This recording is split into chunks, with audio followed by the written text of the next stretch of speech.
Alright, it's been filled with back-to-back hit songs right here on the home of good music and good talk, 99.9 Kiss FM. Well, you already know what time it is. We'll be going straight into the guys round table. And today, I have one of Nigeria's biggest, permit to use the word biggest event planners right here with me. And I'll give our first assignment. I need to move close to the MIC and I need you to introduce yourself and then we'll kick it off from there. Hello. Hi DJ Holoski and thanks for having me. So my name is Queen Ohamara and I'm the CEO of Kimara V Planners. We are an event company based here in Abuja and we plan events, all sort of events, corporate, social, weddings, you name it. Okay, what actually inspired you to move into the event line? I mean, I'm staring at her in the studio here and I kind of thought maybe you should have done some modeling for some beauty or some beauty pageant or something. Please put the camera on her so you can actually see this. So I'm like, are you sure you're as in, why event planning?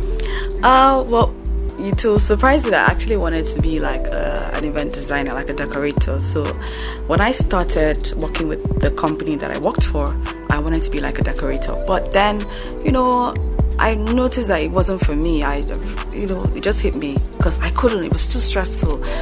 But I noticed how seamless it was for me to put things together. And I was like, oh, wow. I had to ask, okay, can I be among the planning team? I think there was a job we're supposed to do somewhere.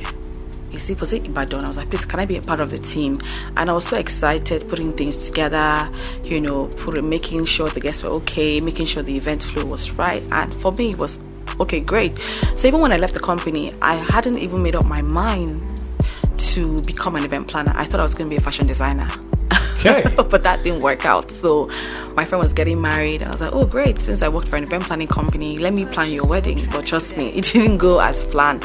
So I would say the person I worked for inspired me. So the question going through the mind of our listeners out there is, okay, so why did you bring an event planner on the show? So, and since I already have you here, our first question I'd like to ask right now is, why use an event planner for an event? What's the importance of an event planner? Like, what value do they add to your events when you make use of an event planner?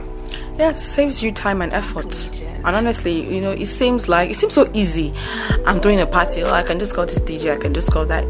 Things that we event planners have worked with a lot of vendors, so we know who can deliver. Imagine you throwing a birthday party for yourself, and then your caterer is nowhere to be found. And so we talk to them on your behalf. We make sure everything runs smoothly. And you don't want to throw a party and then you're everywhere. You want to enjoy the party with your friends and families. So that's why you have an event planner, to make sure everything runs smoothly. Recently when I moved into my apartment 2 years ago, I was trying to put things together and I realized that, guess what, I'm not an interior designer. So it was so hard. It was so difficult because, getting the good paint for the walls and the chairs, carpet, it was so stressful. And I actually realized why people actually need, experts in whatever they do. So it's not just event planning, in other, aspects of life, like interiors, like I said, it could be agriculture, I don't know, whatever. But you need someone who has someone who is an expert, someone who has great experience to help you carry your plan out. It's good to know the importance of an event planner, but now, what challenges do event planners actually face in the hands of clients? Because I've seen clients at the necks of event planners. You said 300 plates of rice, and maybe the client for some strange reason decides to bring maybe 400 guests, and now 100 people don't have food to eat. So what challenges do event planners actually face? You just said something important. You have planned for 300 and you bring 400 guests. Yes, having more guests than you are expecting.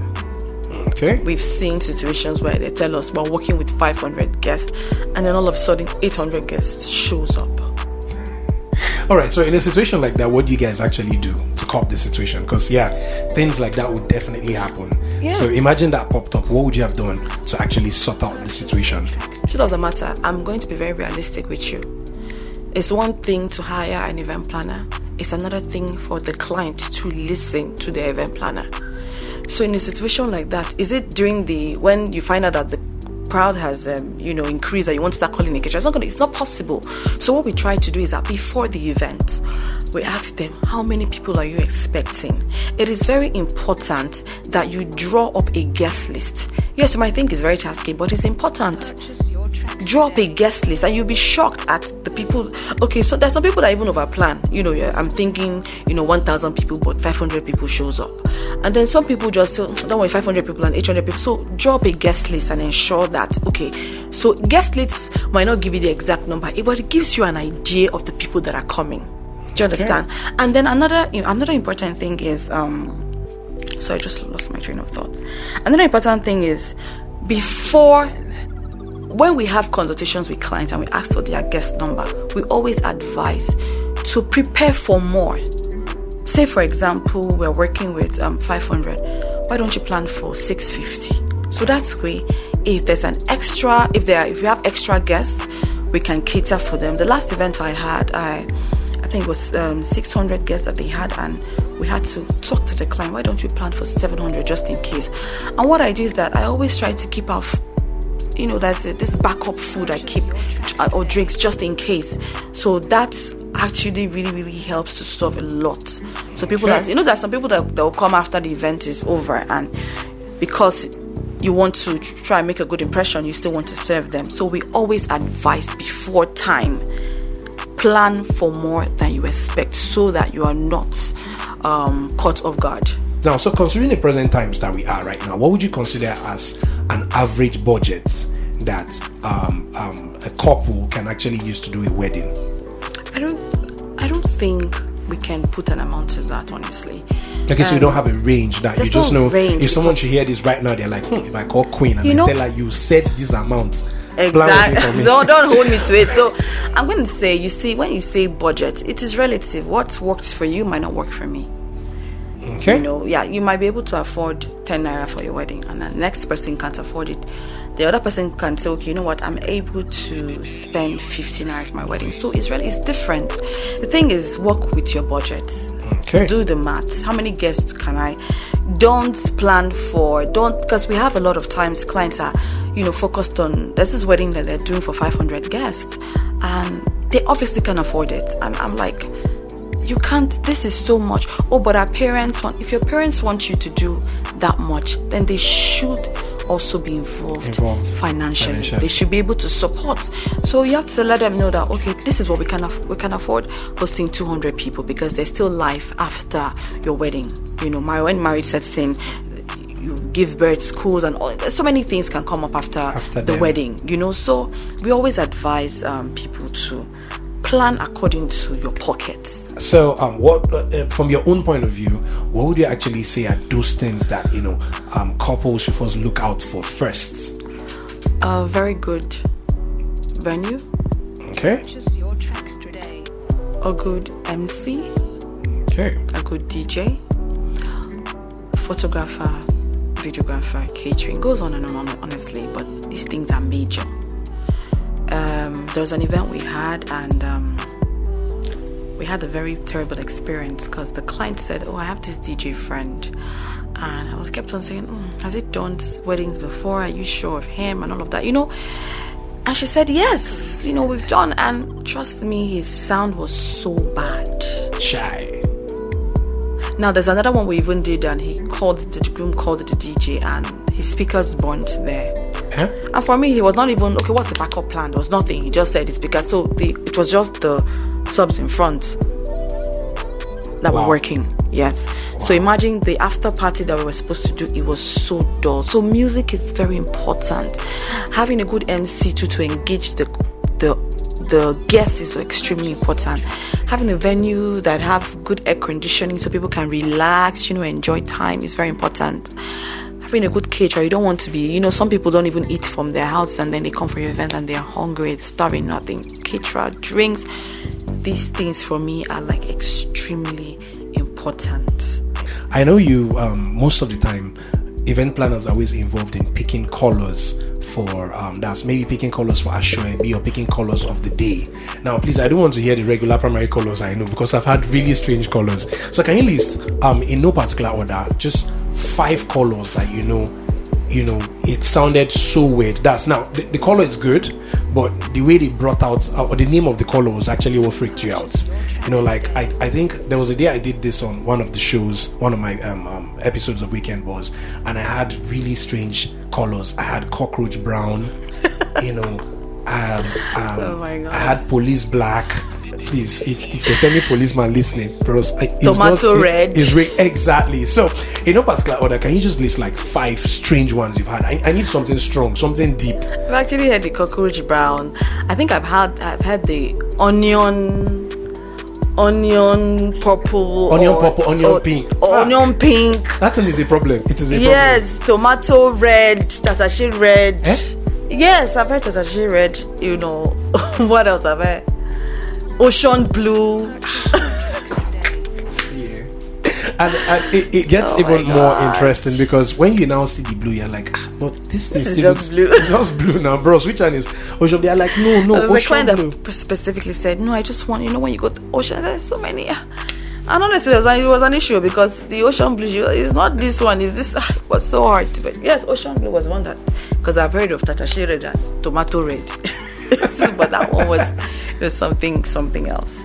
Okay, all right. So now, what would you consider as the biggest wedding disaster you've witnessed since you've been planning events? Honestly, the biggest wedding disaster I think is this one even happened recently, December 18th. And that day weddings happened, though. I know, right? There were plenty weddings in town that day. The DJ did not show up. Eh? I'm not joking. Luckily in fact, we now had live band, but the live band had to plug to the DJ's sound, so it was really, really bad. Then there was something he was supposed to. Wait, the live band had to plug to the DJ's sound? Yes. Wait, so the live band did not come with their own speakers too? No, they didn't come. That was the plan. So he was going to provide sound for them. So we had advised the group, let's get a sound company to handle that. So DJ just comes and plug and play. Just plug and play. Yes, so that even saves the DJ a whole lot of stress. Plug and play. And said there's some DJs that they have sound companies, we know that, but the ones that don't have sound companies, we always advise let's use a proper sound company. The DJ didn't come. This event started by 2 p.m. The DJ was there by 5. Wow. I'm not kidding you. It was really, really bad. That's what happened recently. It was so bad. How many people are you going to explain to that you didn't bring the DJ? It was so bad that the MC had to announce, I'm sorry, this DJ is not from QMRV Planners, right in front of the DJ. Wow. Yes. Wow, I can imagine. Yes. Oh, well, I guess it just calls out that you can't, the idea of using event planners, it's not overrated. You should actually get an event planner for your events. Sorry, God forbid, we don't pray you plan stuff like that, but even if it is burial, I think you should get an event planner. Seriously. Exactly. So in no particular order, can you actually list 3 other event planners that you wouldn't mind teaming up with them on an event that's on a wedding event? Wow, you put him on the spot because I have so many event planner friends. So just 3. I know they are much. So let me rep my Abuja people. Shout out to Dream Creators. Shout out to Sculptors Event, J-Bass Event, Wellington Event. What am I missing? Oh my god.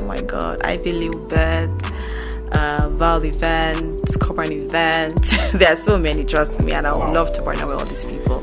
Okay, all right. So for someone hearing about QMRV Planners for the first time, what are your social media handles so people can actually connect with you? For all you know, there's this couple already listening in the car right now. They're like, I think she should probably plan our event. So please say your markets. What are your handles? So you can follow us on Instagram, QMRV Planners, and it's spelled QMARAVIE Planners on Instagram, and we're on Facebook, Kumara V Planners. I was wondering. All right, so follow her on all these platforms. All right, so is there any pattern shot you'd like to give to us before we let you get back to your event planning today?